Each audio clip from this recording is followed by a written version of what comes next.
नमस्कार दोस्तों, मैं Neetu success with MVS classes में आपका स्वागत करती हूं।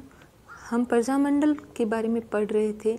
अपने 5 प्रजामंडल हो गए थे। देखिए दोस्तों, ये 5 प्रजामंडल बड़े बड़े थे, इसलिए इनमें टाइम लगा। आगे के प्रजामंडल काफ़ी छोटे छोटे हैं, इसलिए ये आपकी जल्दी जल्दी हो जाएंगे। इसलिए आज का अपना प्रजामंडल है अलवर प्रजामंडल। अलवर प्रजामंडल की स्थापना दोस्तों 1938 में हुई थी और यहाँ पे जन जागरण का श्रेय पंडित हरि नारायण शर्मा को दिया जाता है, जिन्होंने 3 प्रमुख संगठनों की स्थापना की थी: अस्पृश्यता निवारण संघ, आदिवासी संघ और वाल्मीकि संघ। ये 3 संगठनों की स्थापना वंचित वर्गों को जोड़ने के लिए पंडित हरि नारायण शर्मा ने की थी और अलवर प्रजामंडल के संस्थापक थे पंडित हरि नारायण शर्मा, जो कि अध्यक्ष रहे, और कुंज बिहारी मोदी। पंडित हरि नारायण शर्मा और कुंज बिहारी मोदी। यहाँ बेगार विरोधी आंदोलन चलाया गया। अलवर प्रजामंडल में कौन सा आंदोलन चलाया गया? बेगार विरोधी। बेगार बिना पैसे दिए काम करवाना होता है, इसलिए यहाँ पर बेगार विरोधी आंदोलन चलाया गया। और 1940 में वयस्क मताधिकार के आधार पर नगर पालिका के चुनाव किए गए। दोस्तों 1940 में एक बार तो वयस्क मताधिकार के आधार पर चुनाव हुए और एक बार 1941 में मारवाड़ प्रजामंडल में वयस्क मताधिकार के आधार पर नगरपालिका के चुनाव करवाए गए। और 1941 में जागीर माफी आंदोलन चलाया गया। 1941 में कौन सा आंदोलन चलाया गया? जागीर माफी आंदोलन। और यहाँ पे प्रथम अधिवेशन जो रखा गया उसमें अध्यक्ष थे भवानी शंकर शर्मा, जो कि अधिवेशन रखा गया खैरथल अलवर में। प्रथम अधिवेशन कहाँ रखा गया? खैरथल अलवर में 1944 में, और यहाँ के अध्यक्ष थे भवानी शंकर शर्मा। प्रजामंडल के कार्यकर्ता भोला राम ने गैर जिम्मेदार मिनिस्टरों कुर्सी छोड़ो नामक आंदोलन चलाया। कार्यकर्ता भोला राम ने कौन सा आंदोलन चलाया? गैर जिम्मेदार मिनिस्टरों कुर्सी छोड़ो आंदोलन चलाया। और 1947 में महाराजा तेज सिंह, अलवर के महाराजा तेज सिंह ने 2 वर्ष के भीतर उत्तरदायी शासन स्थापित करने की घोषणा की थी, परंतु हुआ ये कि 18 मार्च 1948 को अलवर रियासत का विलय कर दिया गया, जो कि आप जानते ही हैं कि मत्स्य संघ की स्थापना की गई थी। आज अलवर प्रजामंडल पूरा होता है दोस्तों। अब अपने नेक्स्ट प्रजामंडल पढ़ेंगे। अपना अगला प्रजामंडल है धौलपुर प्रजामंडल। धौलपुर प्रजामंडल की भी स्थापना 1938 में की गई थी और यहाँ पे जन जागरण का श्रेय दिया जाता है यमुना प्रसाद को। जन जागरण का श्रेय यमुना प्रसाद को। आर्य समाज ने धौलपुर रियासत में मंदिरों की स्थापना की। आर्य समाज ने धौलपुर रियासत में मंदिरों की स्थापना की, जो कि जन जागरण का केंद्र बने। धौलपुर रियासत में मंदिरों में बैठकर लोग जन जागरण का कार्य किया करते थे, इसलिए जन जागरण का केंद्र मंदिरों को बनाया गया। और 1934 में नागरी प्रचारणी सभा की स्थापना की गई, जिसके संस्थापक थे ज्वाला प्रसाद जिज्ञासु और इंदुलाल जौहरी। 1938 में धौलपुर प्रजामंडल के संस्थापक थे ज्वाला प्रसाद जिज्ञासु और कृष्णदत्त पालीवाल। ज्वाला प्रसाद जिज्ञासु और कृष्णदत्त पालीवाल। इसी के बीच दोस्तों एक धौलपुर प्रजामंडल में तसीमो कांड नाम से घटना घटित हुई, जो कि 11 अप्रैल 1947 को घटित हुई थी। धौलपुर के तसीमो गांव में तिरंगा झंडा फहराने को लेकर धौलपुर के तसीमो गांव में एक नीम का पेड़ था, जिस पर पंचम सिंह नाम का व्यक्ति ऊपर चढ़कर तिरंगा झंडा फहराता है, जो कि रियासत के लोगों को पसंद नहीं था। इसलिए छत्तर सिंह नीचे खड़े थे और पंचम सिंह ऊपर झंडा फहरा रहे थे। इसी देखते हुए पुलिस अधिकारियों ने छत्तर सिंह पर फायरिंग की, फिर पंचम सिंह पर। इस प्रकार इन दोनों की मृत्यु हुई। और तसीमो कांड के बाद दोस्तों आज भी धौलपुर में ये मेला भरता है 11 अप्रैल के दिन। और वैसे कहा भी जाता है कि सही कहा गया है कि शहीदों की चिताओं पर लगेंगे हर वर्ष मेले, वतन पे मरने वालों का बाकी यही निशान होगा। और 18 मार्च 1948 को धौलपुर रियासत का विलय कर लिया गया। धौलपुर प्रजामंडल अपना पूरा होता है दोस्तों। अपना नेक्स्ट प्रजामंडल देखते हैं। अब नेक्स्ट प्रजामंडल है भरतपुर प्रजामंडल।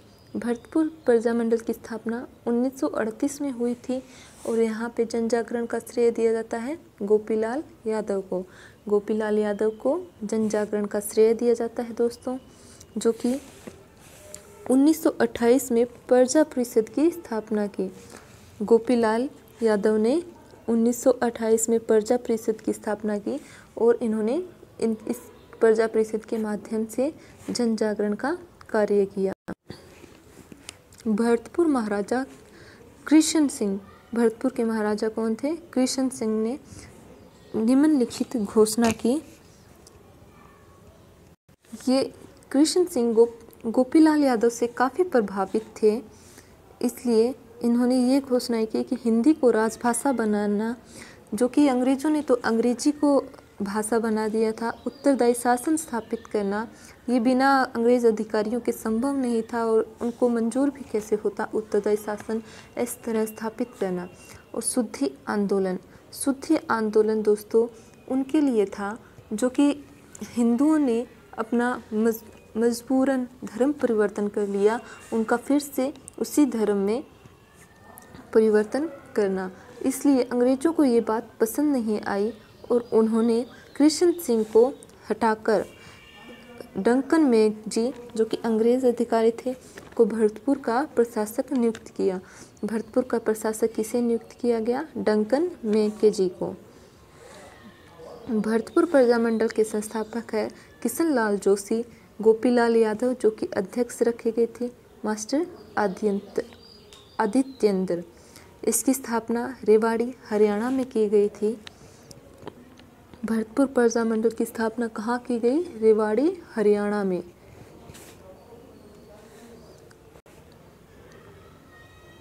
इस प्रजामंडल पर प्रतिबंध लगाए जाने पर दोस्तों मास्टर आदित्येंद्र द्वारा 1939 में भरतपुर प्रजा परिषद की स्थापना की गई।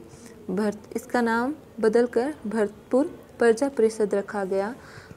गोकुल वर्मा जो कि भरतपुर कांग्रेस के वरिष्ठ कार्यकर्ता थे, इन्होंने अपना काफ़ी योगदान दिया, जिनके उपनाम पूछ लिए जाते हैं। इन्हें भरतपुर वाला नाम से इन्हें गांधी जी संबोधित किए करते थे। और राजनीति के भीष्म पितामह है शेर भरतपुर का बूढ़ा शेर। क्या नाम थे इनके? भरतपुर वाला, राजनीति के भीष्म पितामह, शेर भरतपुर का बूढ़ा शेर। भरतपुर प्रजा परिषद के अधिवेशन दोस्तों इस प्रकार हैं। इनका पहला अधिवेशन 1941 में, जो कि भरतपुर में ही रखा गया और अध्यक्ष थे जयनारायण व्यास। सेकेंड जो कि है अधिवेशन 1945 में रखा गया और 1945 में बयाना में रखा गया। इसके भी अध्यक्ष जयनारायण व्यास थे। 2 अधिवेशन दोस्तों जयनारायण व्यास थे इसमें अध्यक्ष। और थर्ड है अपना जो कि कामा भरतपुर में रखा गया 1946 में। पहला 1941 में, सेकेंड 1945 में और थर्ड 1946 में। पट्टाभी सीतारमैया इस पे अध्यक्ष पद पे थे। रमैया ने अपने अध्यक्षीय भाषण में यह कहा था कि सामंती युग का अंत हो गया। अब न तो जाट न ही राजपूत का राज होगा, बल्कि जनता का राज होगा।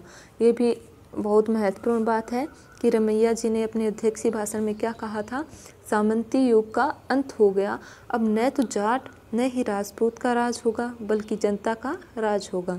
18 मार्च 1948 को भरतपुर रियासत का विलय कर लिया गया। अपना भरतपुर प्रजामंडल पूरा होता है। अपना नेक्स्ट प्रजामंडल है करौली प्रजामंडल। करौली प्रजामंडल की भी स्थापना 1938 में की गई थी। करौली प्रजामंडल की स्थापना कब की गई? 1938 में। और इसमें संस्थापक थे दोस्तों त्रिलोक चंद माथुर।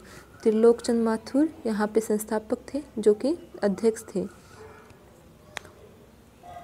यहाँ पे कुंवर मदन सिंह नाम के व्यक्ति ने 2 संस्थाओं की स्थापना की, जो कि प्रेमाश्रम और ब्रह्मचार्य आश्रम नाम से थी।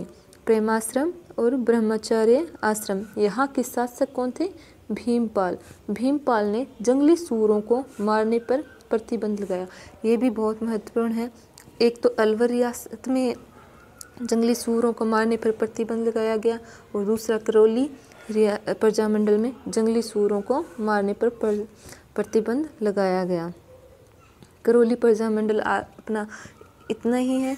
और अब पढ़ते हैं हाड़ौती प्रजामंडल। हाड़ौती प्रजामंडल में छोटी छोटी बातें हैं दोस्तों, जो कि काफ़ी ध्यान रखने लायक है। हाड़ौती प्रजामंडल की स्थापना 1934 में की गई थी। हाड़ौती प्रजामंडल की अपने पहले जो 4 प्रजामंडल पढ़े हैं, अलवर, भरतपुर, धौलपुर, करौली, इनकी स्थापना 1938 में की गई थी। और हाड़ौती प्रजामंडल जो है उसकी स्थापना 1934 में की गई है। और इसमें जन जागरण का श्रेय पंडित न्योनाराम शर्मा को दिया गया है। जन जागरण का श्रेय किसे दिया गया है दोस्तों? पंडित न्योनाराम शर्मा को। संस्थापक है यहाँ पे न्योनाराम शर्मा खुद ही, और दूसरे है प्रभुलाल विजय। फैज़ मोहम्मद हाड़ौती प्रजामंडल में अध्यक्ष पद पे थे, इसलिए